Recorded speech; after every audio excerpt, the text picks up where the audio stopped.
Welcome to day 3 of the 7-day fruit and salad challenge. And I'm gonna make sure I got my camera straight and my sound together.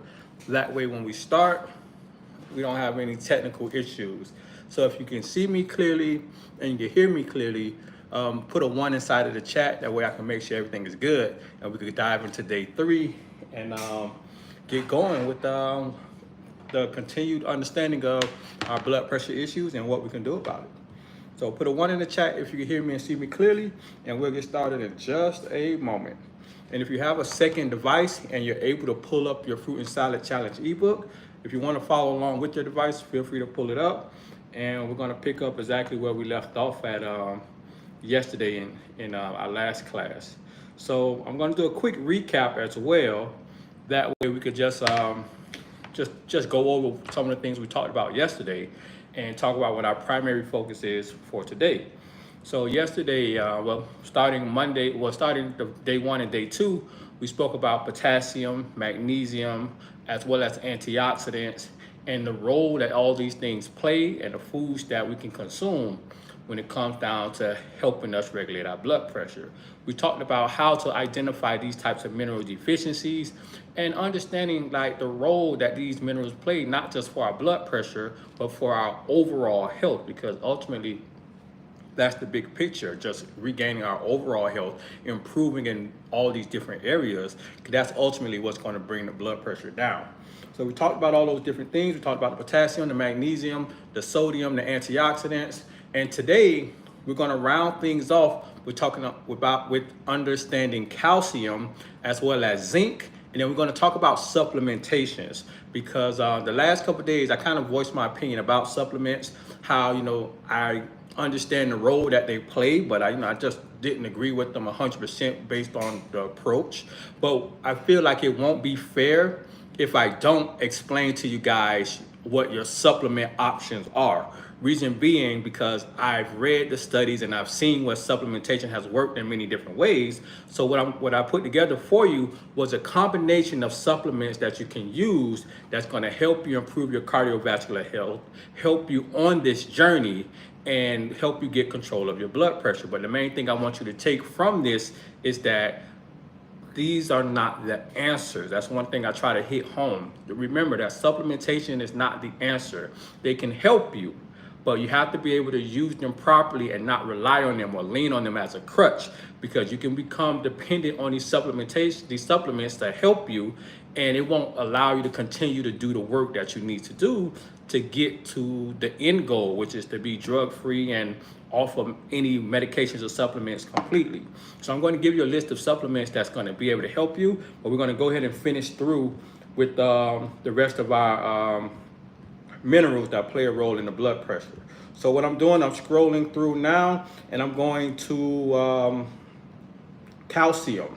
So we talked about magnesium, we talked about sodium, potassium, and antioxidants, and how they all tie together.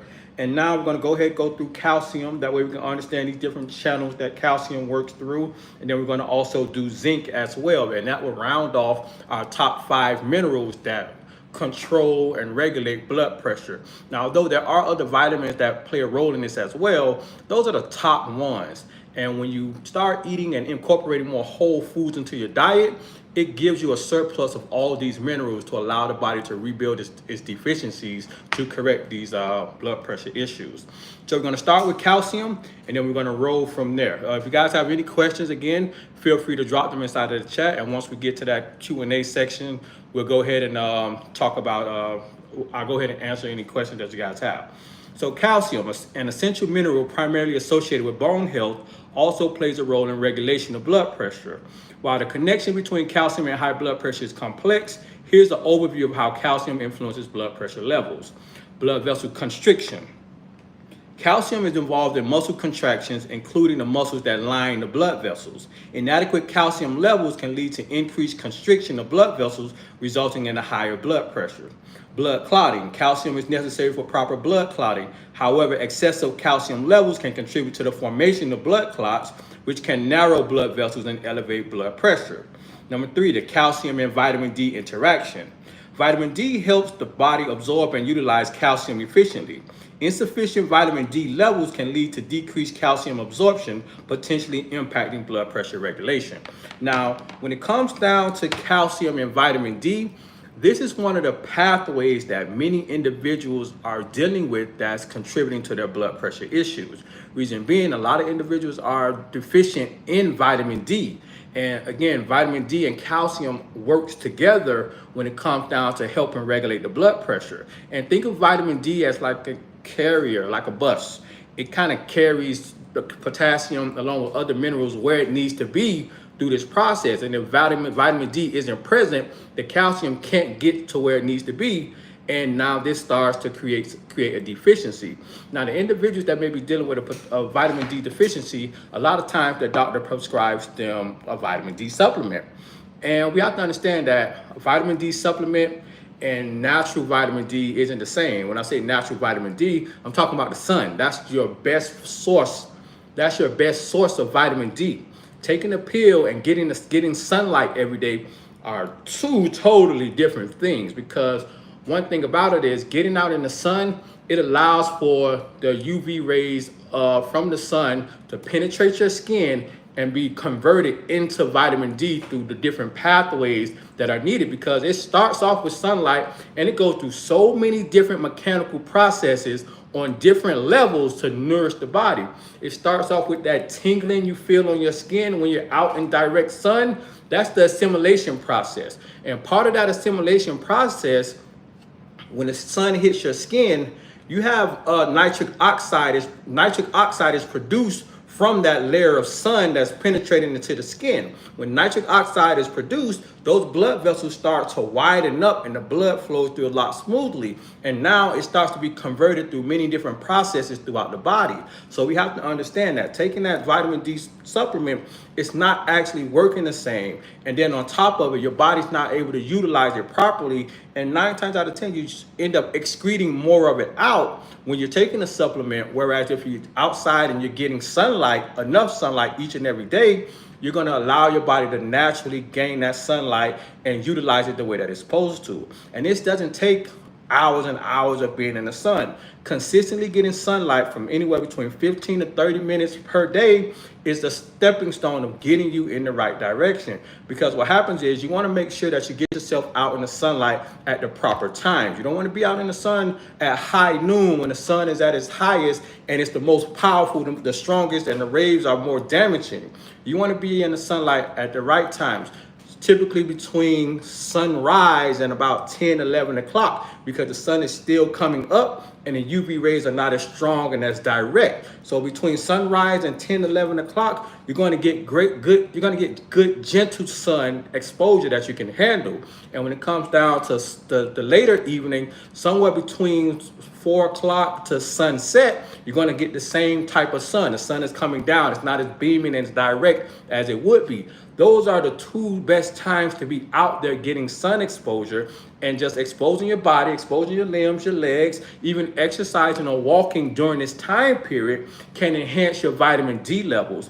And for many individuals, when you correct a vitamin D deficiency, your blood pressure issues leave right along with that deficiency, because it opens up so many other pathways to allow for your body to cleanse itself and heal. So understanding that sun exposure is a very big deal. Most individuals are not getting enough sun exposure. It's as simple as that. You have to be able to go outside and get yourself exposed. Sitting in the house next to the window, it doesn't work that way, because that window sill, that window pane that's there, it's not the ultraviolet rays are not penetrating enough to nourish the body. Get outside, sit in the yard, sit on your patio, stand outside and talk on the phone, do whatever you're doing, but allow your body to be exposed. Simply putting on a t-shirt and some shorts and sitting outside for 30 minutes every day is a stepping stone to start allowing your body to nourish itself. And then just finding other activities to do, move around, start a garden, mow the lawn, go walking up and down the street during that time period. Feed your body the things that it needs, because we have to understand when it comes down to blood pressure as well, you have to provide your body with the prerequisites that it needs to function properly. Your body needs water, sunlight, fresh air, a clean, safe environment. It needs tons of different things to work properly. So understanding that it's your job to provide these things to help correct these types of issues. So calcium and vitamin D, they're directly connected when it comes down to your blood pressure. Number 4, hormonal balance. Calcium plays a role in hormone secretion and balance, including hormones involved in blood pressure regulation. Imbalances in these hormones can influence blood pressure levels. While calcium is essential for overall health, it's important to note that high calcium intake from supplements may not have the same beneficial effects on high blood pressure as obtaining calcium from dietary sources. In fact, excessive calcium supplementation may even have adverse effects on cardiovascular health. And what this says is that when you rely on these supplements, specifically talking about this calcium supplement, it can cause more damage than it can actually do more damage than good. The same thing when it comes down to magnesium supplementation and other supplements. When you start taking and relying on supplements and you're constantly packing them in, your body's not able to utilize them properly, and it can cause complications. And that's why just eating whole foods allows your body to properly utilize the nutrients the way that it needs to. So instead of isolating a mineral compound, eat more foods that are rich in these items and let your body do the math for you. You can't over consume magnesium through fresh leafy greens and vegetables. You can't over consume because your stomach's going to be full. You can't stuff it all in there because the fiber and everything else that's there, it packs it up nice and tight, and you'll find yourself being satiated and you can't get any more down. But if you're taking pills, you can say, okay, I don't think it's working. Let me take 4 instead of 2 this time, and now you can find yourself over consuming. Or if you're only taking 2, your body's not able to eliminate it properly because of other issues that you may be dealing with, and now this feeds a cycle that leads to complications. So be very mindful about the supplements that you're consuming, and we're going to also break this down, the types of supplements that you should consume and how to do it. Again, I'll explain that in just a second once we get to that part, but we're going to go over those supplements as well. So to maintain healthy blood pressure levels, it's generally recommended to obtain calcium from dietary sources rather than relying solely on supplements. Low calcium levels, also known as hypocalcemia, can have several effects on the body. While the direct connection between low calcium and high blood pressure is not well established, here are some potential side effects of low calcium levels that may indirectly impact blood pressure. Number 1 is going to be muscle problems. Remember, calcium is involved in muscle contractions, and the innermost lining of your blood vessels is the calcium controls how it contracts, and this can be a problem sometimes. Calcium is crucial for muscle contraction and relaxation. Inadequate calcium levels leads to muscle cramps, spasms, and weaknesses, which may indirectly affect blood pressure regulation. Nerve function. Calcium is essential for proper nerve function and transmission. Low calcium levels can contribute to tingling or numbness in the extremities, as well as irritability, mood changes, and even seizures in severe cases. Number 3, osteoporosis. Calcium is primarily associated with bone health. Inadequate calcium levels can lead to decreased bone density and an increased risk of osteoporosis. While osteoporosis itself may not directly impact blood pressure, it can affect your overall health and potentially contribute to other health conditions. Hormonal imbalances, we spoke about that one. Calcium is involved in hormone secretion and regulation. Low calcium levels may disrupt the balance of hormones involved in blood pressure regulation, potentially affecting blood pressure control. And inside of your ebook, you have the list of foods that are all high in calcium that are beneficial for you. I broke them down in the form of fruits, vegetables, and nuts and seeds. And these are all basic things that you can just start to incorporate more of into your diet. Just be more intentional about it and just continue to consume them, because a lot of these foods, if you look through the ebook, a lot of these foods all contain either calcium, potassium, magnesium, antioxidants. All those different things are there in a combination of food. So all you have to do is be more specific and intentional about eating more of these foods, and it's going to give you the fiber, the water, the vitamins, the minerals, the enzymes, and all those essentials that your body needs to help you regulate your blood pressure. So next up, we're going to go into zinc. If you have any questions as well, feel free to drop them inside, and we'll get to that in just a second. So we're going to finish up zinc, go into supplementation, and we'll finish up zinc, answer some questions, and then go right into the supplementation aspect of it. The connection between zinc and high blood pressure is still an area of ongoing research. While zinc is an essential mineral involved in various physiological processes, a zinc deficiency has been associated with certain risk factors for high blood pressure, such as impaired endothelial function and increased oxidative stress. Now, when it comes down to all the different studies that I've read based off of zinc and high blood pressure, one of the most common, the main thing that was listed in all these different studies was one, inflammation and endothelial dysfunction. And when you understand inflammation and the role that the endothelium system has when it comes down to your overall health and your blood pressure, you understand that this inflammation is the primary cause of your high blood pressure, the heart disease, and all of the other cardiovascular issues that a person may be dealing with. So when you eliminate the inflammation that's coming along from the poor diet, the poor lifestyle choices, and the environment that you're in, this corrects these issues directly. So understanding the role that these foods play and the things that you can do is going to be the steps to getting over the hump.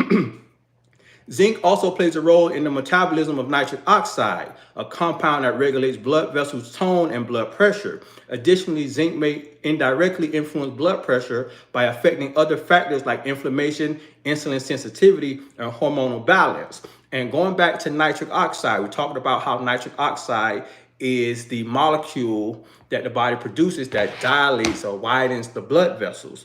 When your body's not producing enough nitric oxide, the blood vessels can't widen up, and the heart has to pump harder in order to get the blood through the cardiovascular system. So understanding that nitric oxide is key, and a lot of these other minerals and nutrients plays a role in the production of nitric oxide. And if the body can't produce it, the blood vessels can't widen. If they can't widen, you're going to continue to see the blood pressure continue to rise. And that's where we start to have a lot of those problems.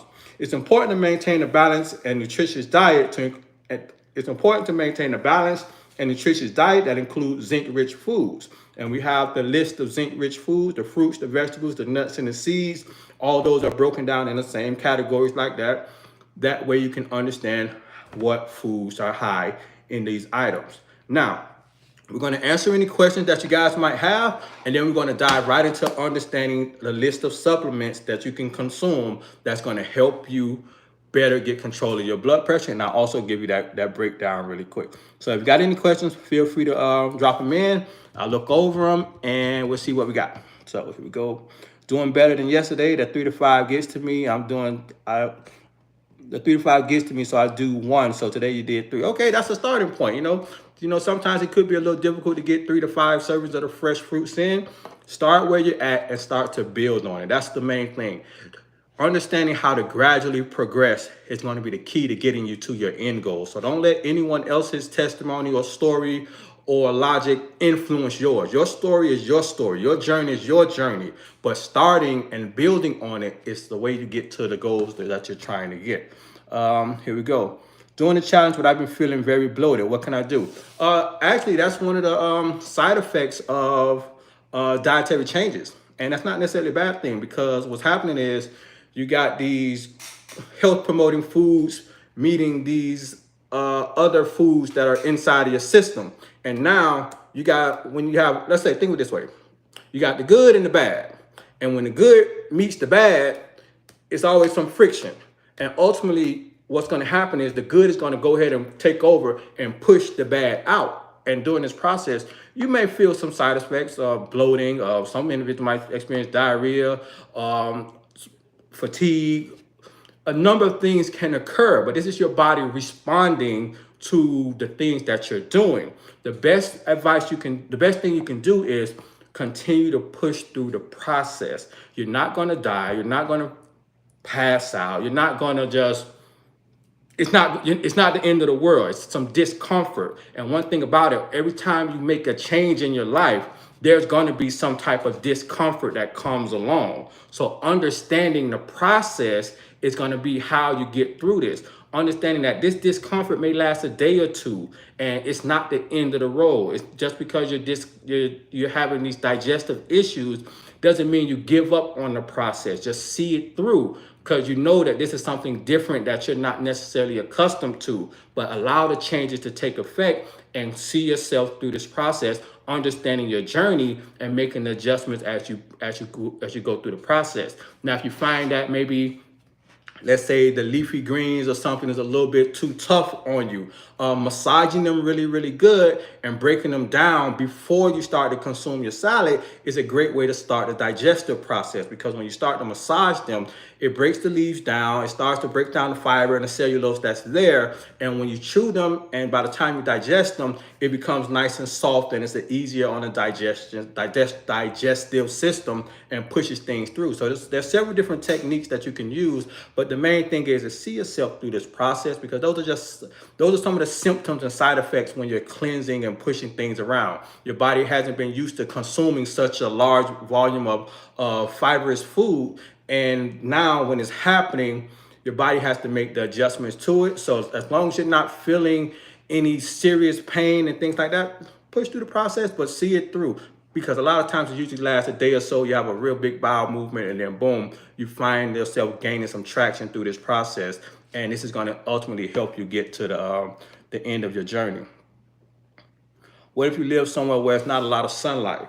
If you live somewhere where it's not a lot of sunlight at the moment, supplementation can help you move through this process. But typically when it comes to our bodies is really good at storing vitamin D. So when the spring and the summertime does come around, make sure that you're active out there, getting sunlight, and just working this process. That way, when the fall and the winter season does come, your body is able to have the nutritional storages that it needs to help regulate this process. So if you're somewhere where you don't have the vitamin D that you need, supplementation may be your option at the moment, but understand that it's nothing like getting out there and getting sun to help you when it comes down to this process. Is yogurt allowed on the challenge? The challenge focuses on just fresh fruits and vegetables. I tell individuals to try to stay away from the processed foods and the refined foods during this challenge. That way you can optimize your results. Depending on what type of yogurt you're consuming, just be mindful of it, because as we move through the next challenges, we're going to understand more about the things that we need to pull. This first stage of this challenge isn't a restrictive part.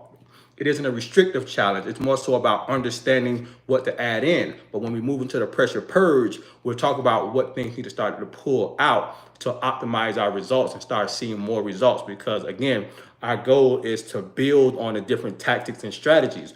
We have 6 weeks worth of challenges coming up that's going to help us align ourselves to get to the root cause of these problems. This first challenge is all about the implementation of understanding the vitamins, minerals, and the foods we need to consume. And now, as we move forward, we'll be pulling out the problematic foods, the coffee, the alcohol, all those things that can contribute to the problem. And we're going to understand what our substitutions are, what we can move, how we can move things around, and then we'll continue to level up through this process. So at this time, if you're consuming yogurt, just be mindful that it's not a highly processed yogurt that's full with sugars and things like that can contribute to the problem. Should we get tested for a zinc deficiency? You can, but it's not one of those big deficiencies that are problematic. And the reason I say problematic is because it's not one of those minerals that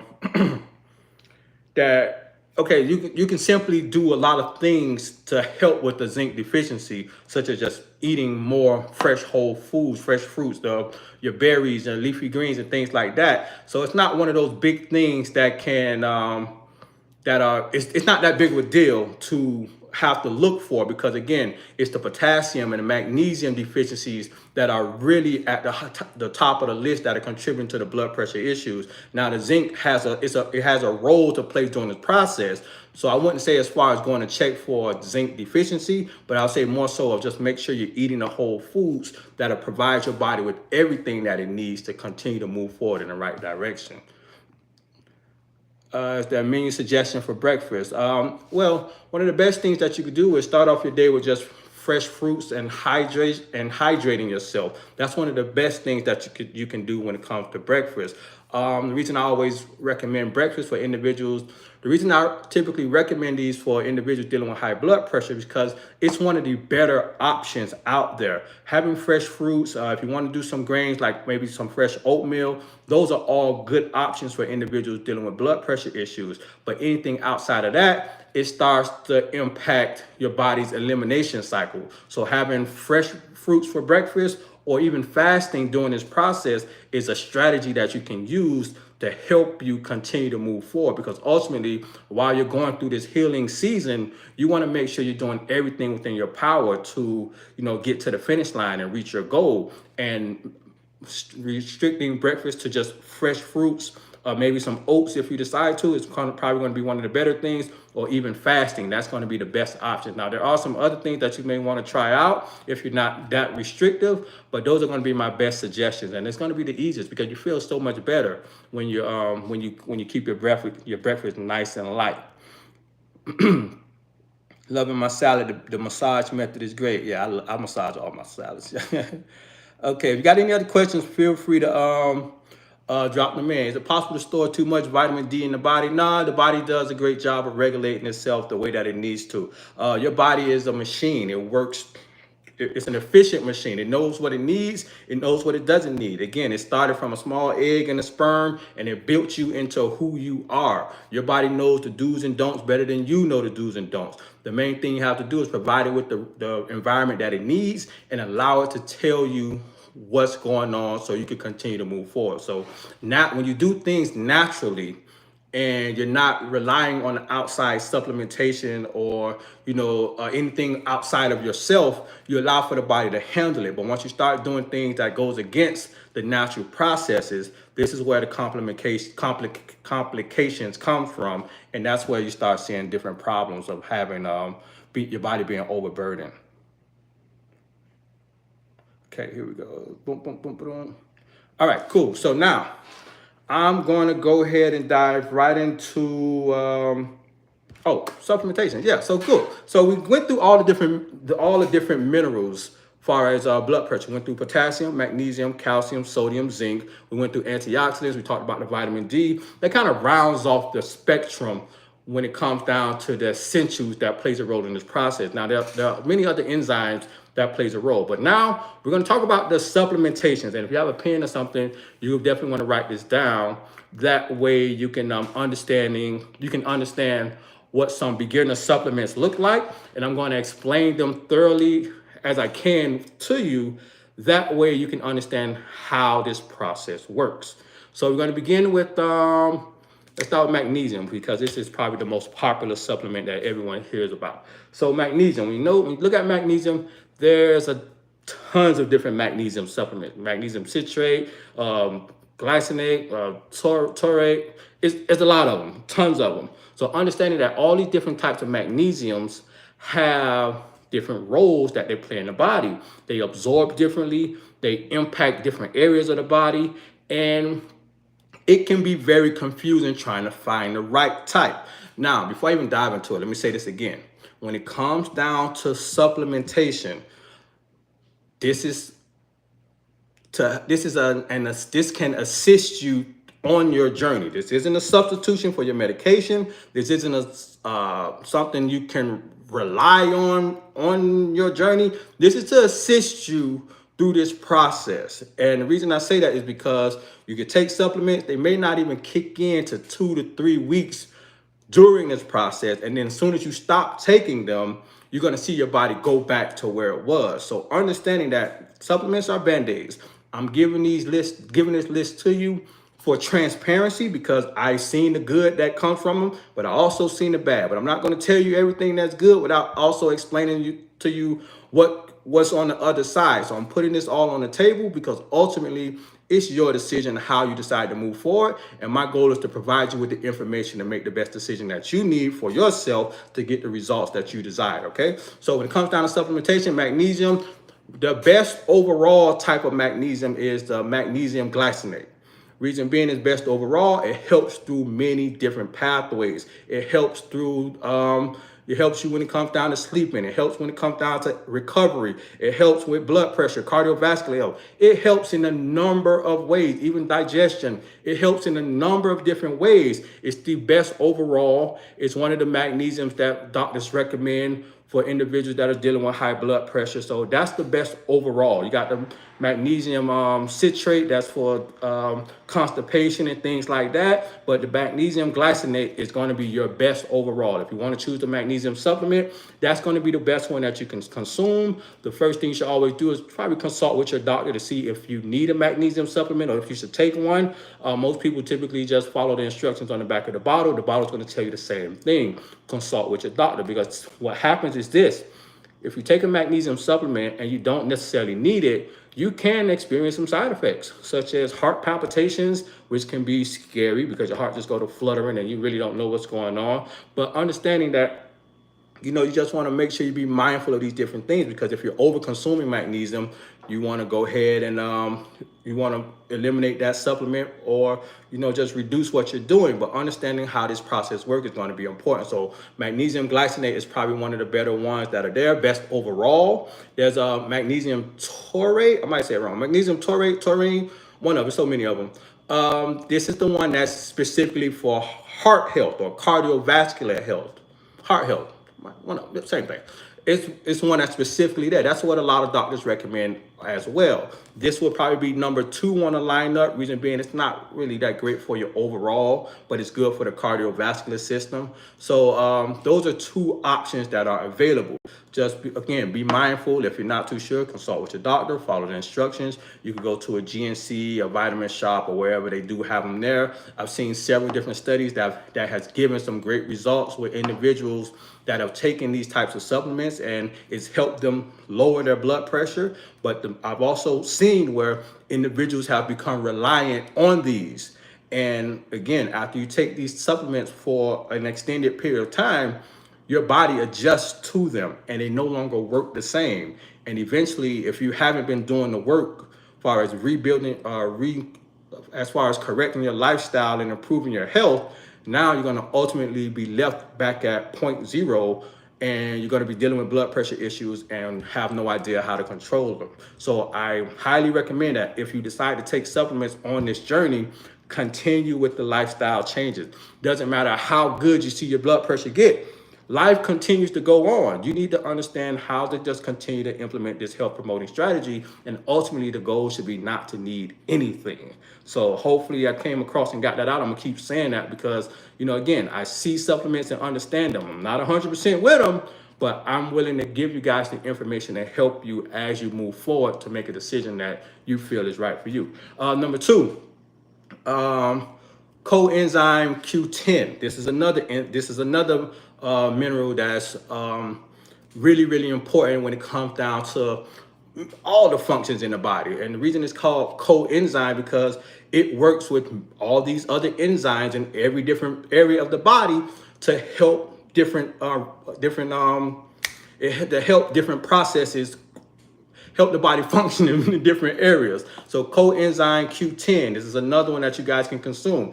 Individuals that have this type of deficiency, for instance, coenzyme is directly, it works directly when it comes down to the different functions of the body, when it comes down to your heart beating, when it comes down to all these other reactions that need to take place.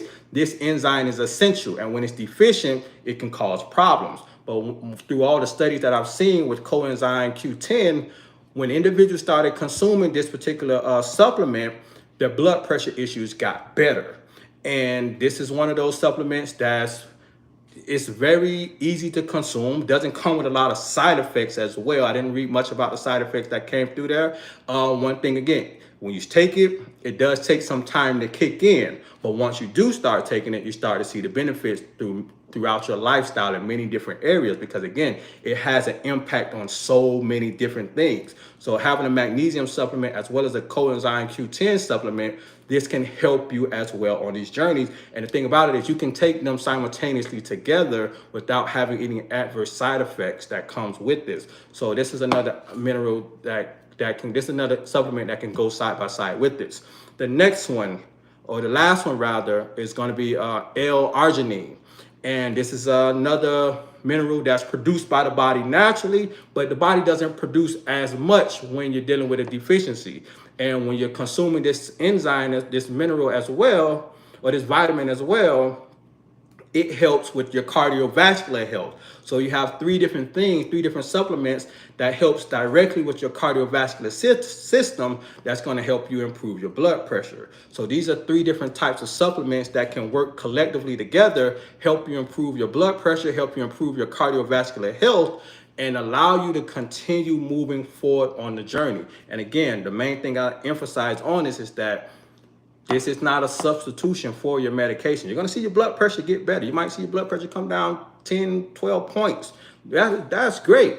But just know that as soon as you stop taking them, the blood pressure is going to go back up. It's not a substitution like, okay, well, I'm going to take this instead of taking my medication, because again, this doesn't help you for the long run. You want to continue to do what you need to do and improve your overall health, your dietary habits, your sleeping habits, your movement habits, all those different things that are critical for the quality of your life.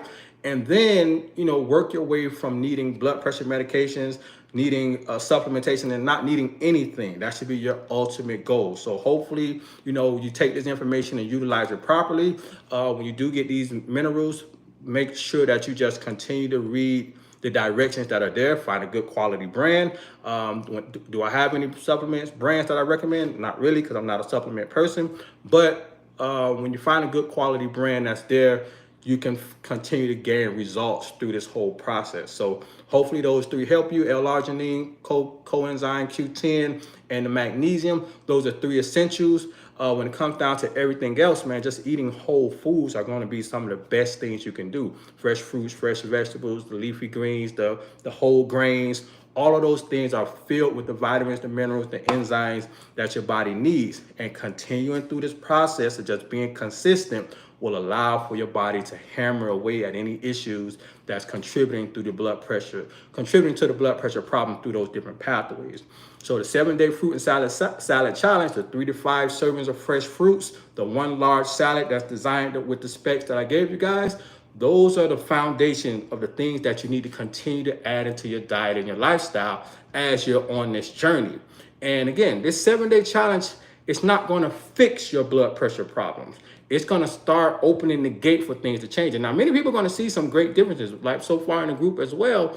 Many individuals are talking about the changes they're seeing and feeling. Blood pressure coming down some points, feeling better, digestion getting better, energy levels are up, things like that. We're seeing those testimonies already. So understanding that this opens the gate for change. And now as we move forward into the second week, our pressure purge challenge, you're going to continue with these same strategies. You're going to continue with your 3 to 5 servings of fresh fruits, the 1 large salad, and then we're going to level up with that same tactic and strategy and compound it by removing those problematic foods that are contributing to the blood pressure issues. So now you're multiplying your strategies, you're eating the health promoting foods, and you're pulling out the problems. This is going to open the pathway even more for healing to occur. And this is how you gradually get better. And over the course of 6 weeks, over the course of the next 6 weeks, you're going to see your body change. You're going to hear your body start to talk to you in many different ways.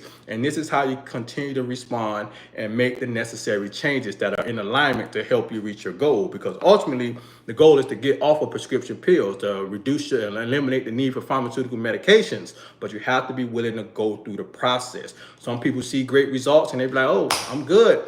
But remember, you might be seeing good results now, but you have to build up your nutritional storage, build the body up, become more resilient, and become the person that lives the type of lifestyle that requires them not to rely on the pharmaceutical medication. This is a becoming stage. This is a challenge where you become this type of person. You have to become the type of person to lose 10 to 20 pounds before you get the result of losing 10 to 20 pounds. You have to become the person that can do that by implementing the tactics and strategies and doing the work, being consistent on the ground level, being consistent with the simple 7-day challenge, and then leveling up and doing it again, and then doing it again. And as you go through these next 6 weeks, you will see and become and feel the different type. You'll feel and become a different type of person, and you will see this display itself in your overall health. And that's the goal of these challenges, to allow you to understand this system, this process, and ultimately become drug-free through your dietary and lifestyle choices. So if you have any questions, feel free to drop them in. I'm going to go ahead and answer them for you again. And that pretty much rounds off our 7-day fruit and salad challenge ebook. So the ebook is completed. We went over all the different tactics and strategies and talked about all the minerals in details. I'm gonna answer some more questions for you guys, and then we'll just dive right back into a few more things. So any questions, feel free to drop them in, and I'll scroll up and go ahead. And is it okay to eat meat during this process? Yeah, if you're still consuming meat during this process, that's fine. But one thing about it is, when you consume an excessive amount of animal-based products, this impacts your body's elimination efforts. And every individual is different. But one thing I tell individuals, if you're looking to depending on what issues that you're dealing with, whether it's weight issues or what else that you have going on, one thing that you should always focus on is try to open up the body's elimination pathways, and reducing and eliminating your consumption of animal-based products is one of the best ways to blow this door wide open. So understanding that if you're serious about getting to the root cause and identifying these triggers, dial back off the animal products for a while. It ain't gonna kill you to go without meat or go without eggs or dairy for a couple of weeks. It ain't gonna kill you. So understand that, okay, I'm trying to get to the root cause of my problem. I need to dial back from the potato chips, the animal-based products, the stuff I know I ain't supposed to have, the alcohol, the cigarette, the weed, whatever I'm doing. Understanding that you need to pull these out of your system. And if you're not ready to do that, then you ain't ready to do it. You know what I'm saying? It's as simple as that. Everybody have that come to God moment where it's like, I'm ready, ready, ready. You might not be ready, ready, ready. That's fine.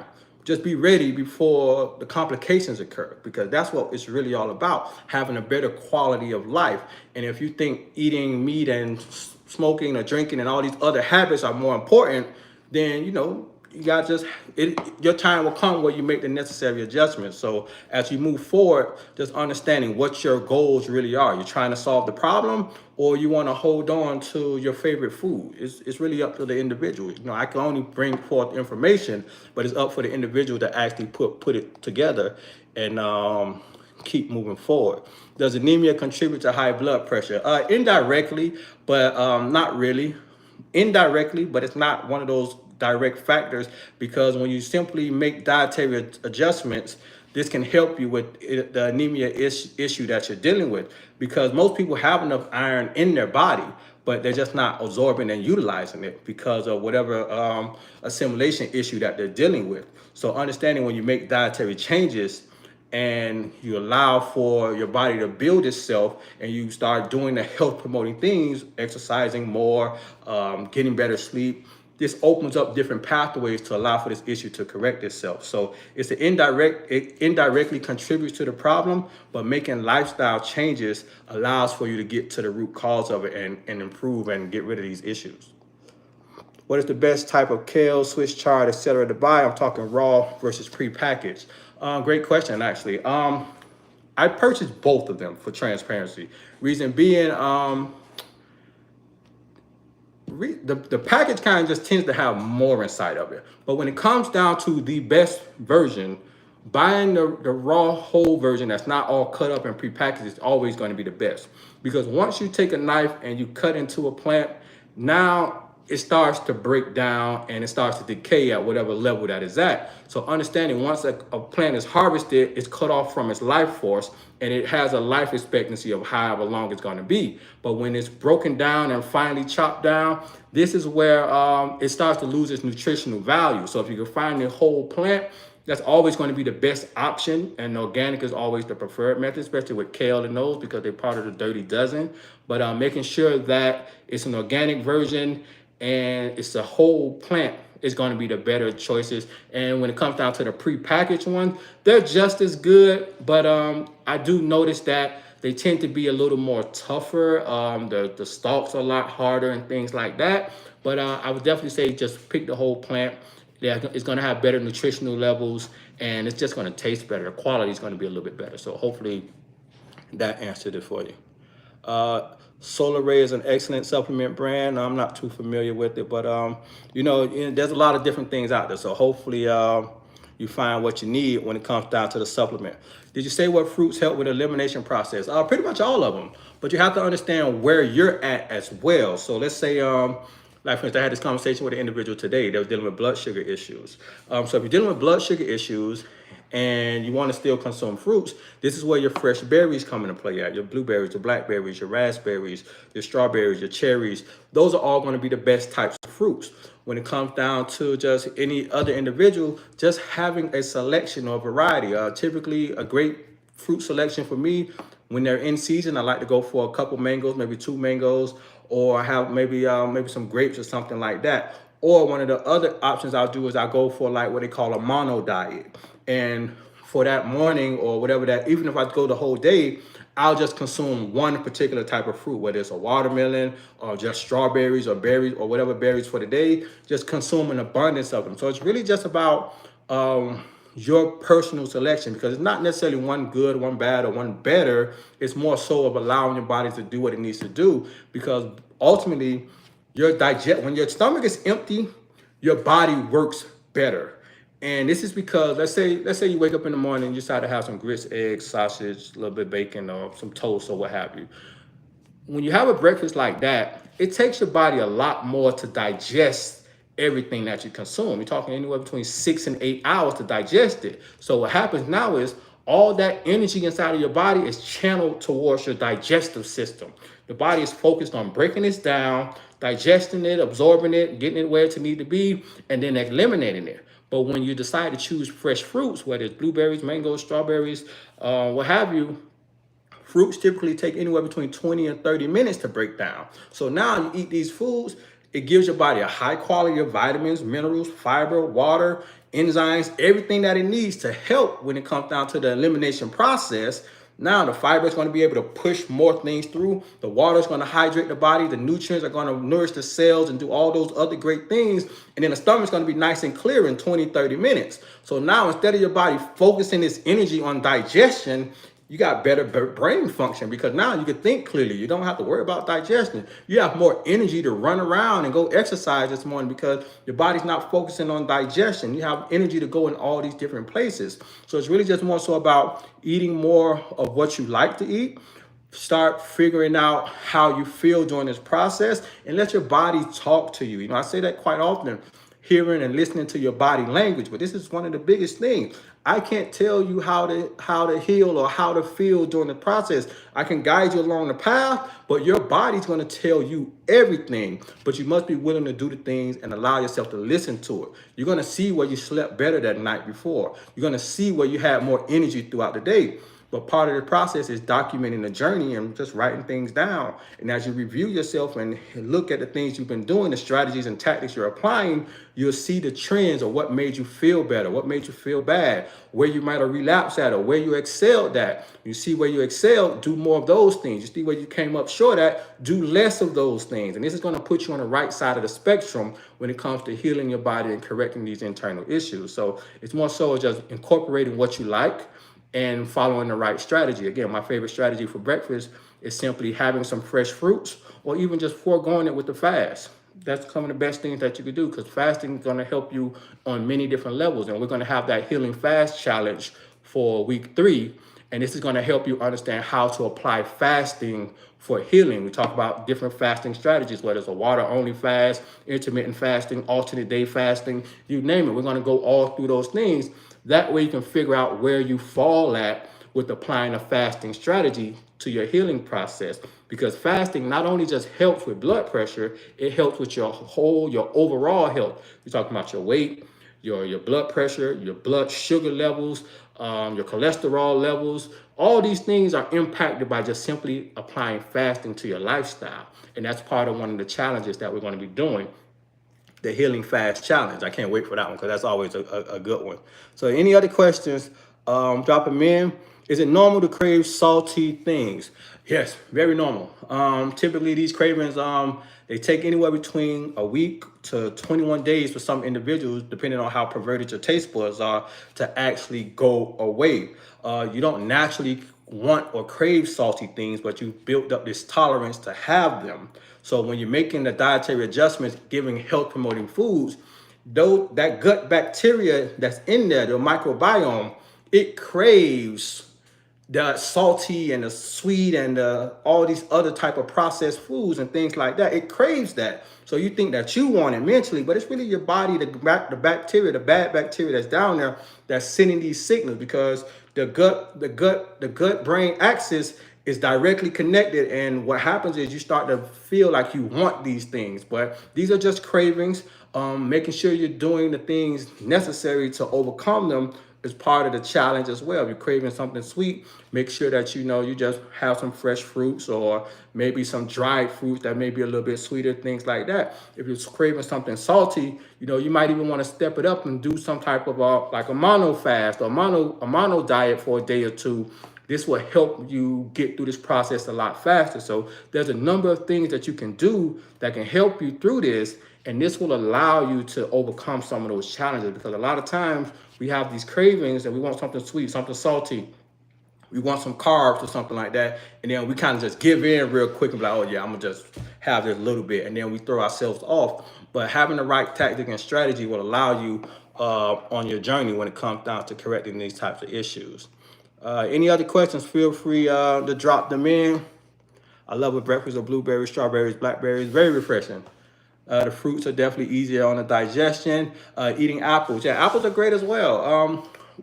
Matter of fact, in our next upcoming challenge, we're going to be talking about a few more things directly for individuals that are dealing with those kidney issues, with chronic kidney disease and blood pressure issues.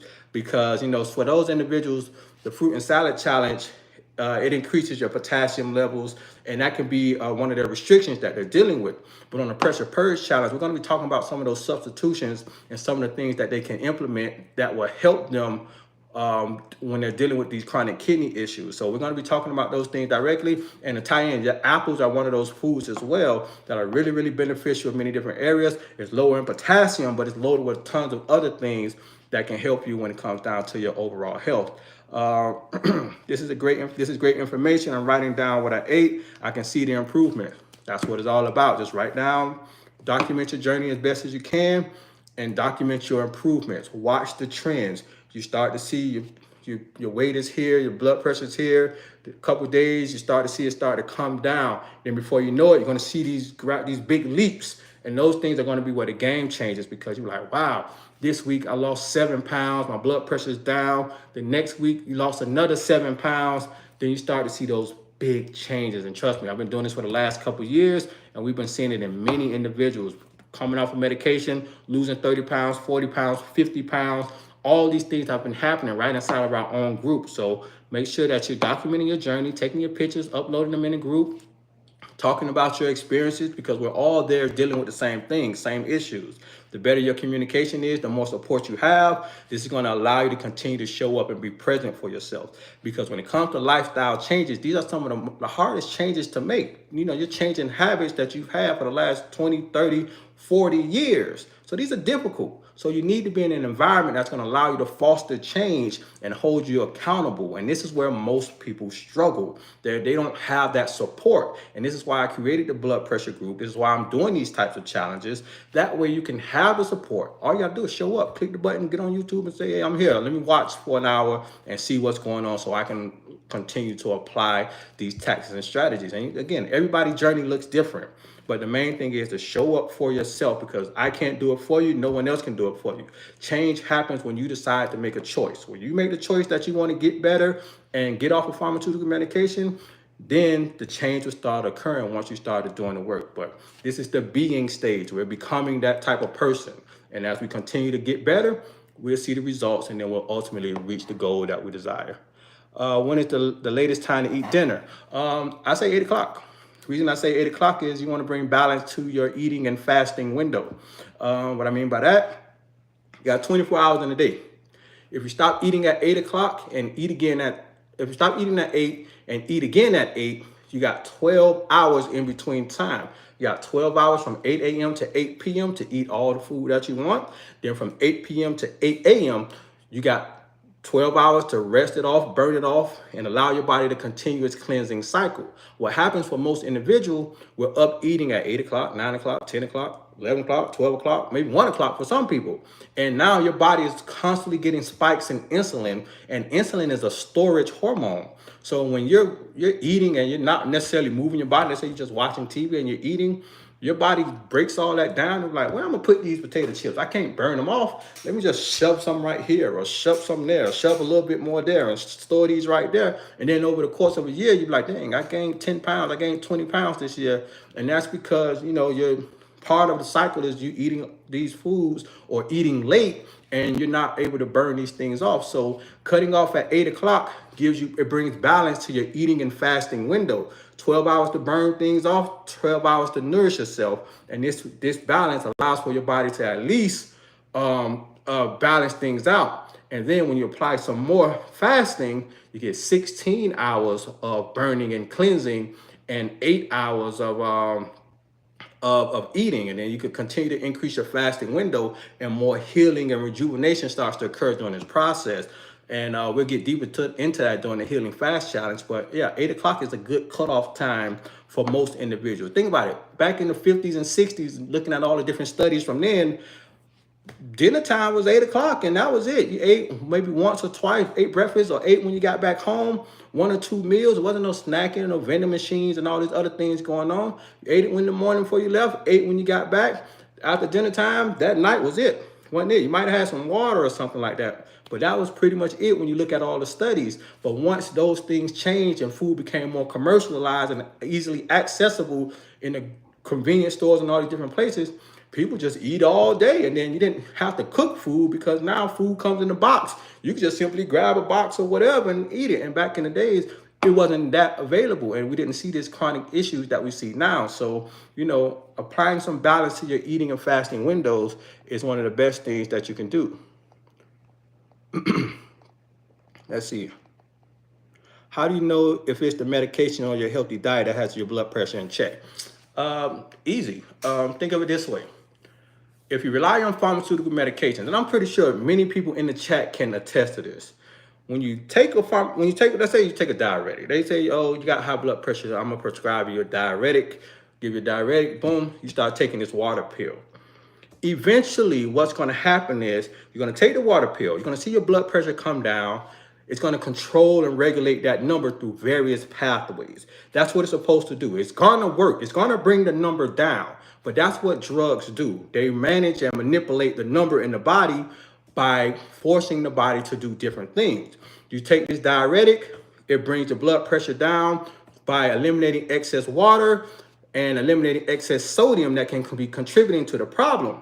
But during the process, it typically eliminates potassium and magnesium as well, which is essential for blood pressure regulation. And when this continues to happen over time, it creates a bigger deficiency. And now the diuretic ultimately doesn't work as well as it used to. The blood pressure starts to creep back up and they say, okay, now your blood pressure is starting to rise back up. We're gonna need something a little bit stronger. I need you to take this diuretic as well, but let me go ahead and give you a calcium channel blocker just to make sure that we're in better control of this. Now you're taking another medication to help solve this same problem because the first medication that you're taking doesn't necessarily work. And this is pretty much the process of pharmaceutical medications.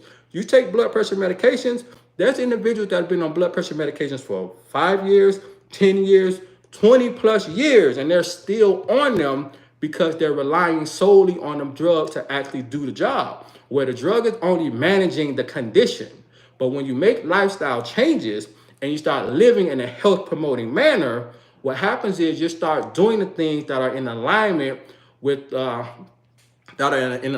what your body needs. You're eating healthy, you're going to bed on time, you're moving your body enough, you're stressing less, you're managing your stress the right ways, you're improving the quality of your relationships, even fasting and doing all those healthy things. What happens is you no longer rely on these outside supplements because you're living in a way that allows your body to function at the optimum level. So understanding that drugs control a number, and when you take them, blood pressure may be fine for a period of time. When you stop taking them, the blood pressure goes right back to where it is. So understanding that drugs are only a band-aid. They chase symptoms. Drugs are designed to to make you feel better in the moment and make your symptoms go away. That's why you take one drug and they say, oh, it's not working right. Let me give you another drug. And now the symptoms from that typically go away. And then when you start developing more symptoms, they give you another drug to mask those other symptoms. So it's really a chase of drugs chasing symptoms. They don't necessarily promote healing. So understanding that lifestyle changes promotes healing in the body. And when you start to implement these health promoting strategies, you start to see better, feel better, look better, and you can see your way through this whole process. So understanding that, that's kind of where drugs are, and they don't get to the root cause of the problem, because if they did, you'd probably take them one time and the problem would be gone, right? But if you have to take them for the rest of your life, what problem is it really solving? So hopefully I answered that the best I could, and give you some insights on that whole process. So fasting helps with, so yes, you are breaking it down. I appreciate that. I love to break it down as best as I can. So fasting helps with healing high blood pressure and weight loss. Yep, definitely does. And many other things as well. Can you explain intermittent fasting? I would love to, but I don't think I have enough time to go deep into it like I really want to. But the Healing Fast Challenge is coming up.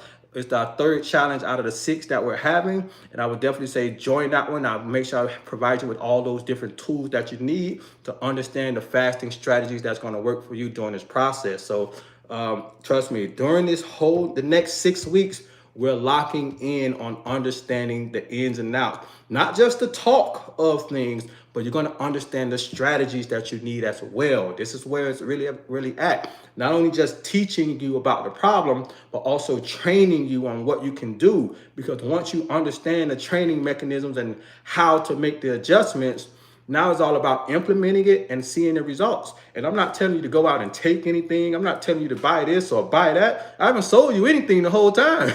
It's all about just understanding the methods and the process. Once you understand the methods and the process, your body works for itself, and you don't have to rely on the outside information or the outside supplementation. It's just really about signing up, getting the information, implementing the tactics and strategies, and seeing through the process. It's either, hey, this guy's a clown and it don't work, or you go through the process and see exactly where it takes you. And I can guarantee you, your body's going to respond to the health promoting strategies that you apply.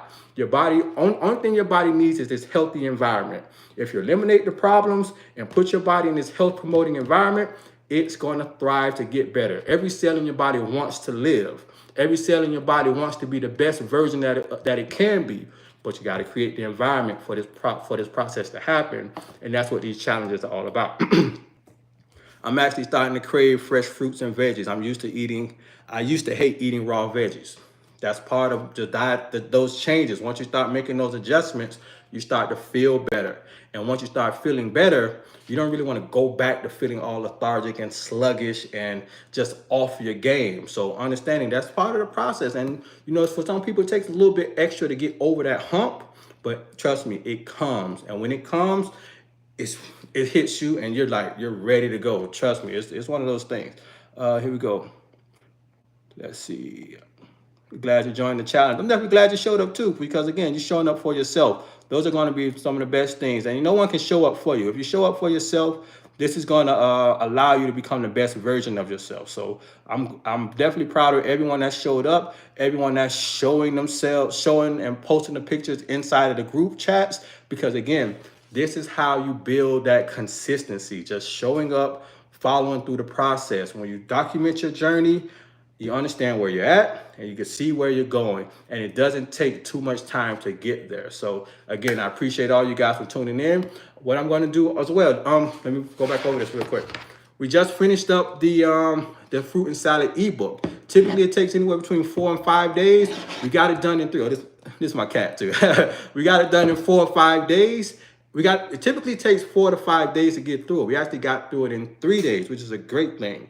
So basically, we're done with all of our live classes, but I do want to see you guys show up inside of the group as well. Continue to post those pictures, posting pictures of the food you're eating, the 3 to 5 servings of fresh fruits, the large salad. If you're taking your blood pressure, post them if you feel comfortable posting them, but continue to document the process, because again, You must be an active participant in your healing journey.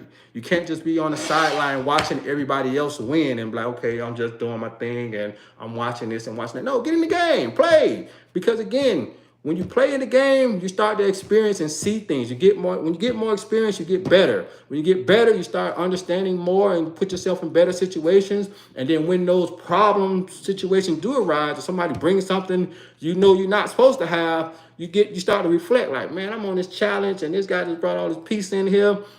I can do better. I'm doing something that's promoting my health. So get in the game, take the pictures, post them in the group, be active, socialize with the other individuals, ask questions. I'm in a group every day. I want to see you guys there. And that's what it's for. It's a safe spot. Everyone that's there is dealing with similar blood pressure issues.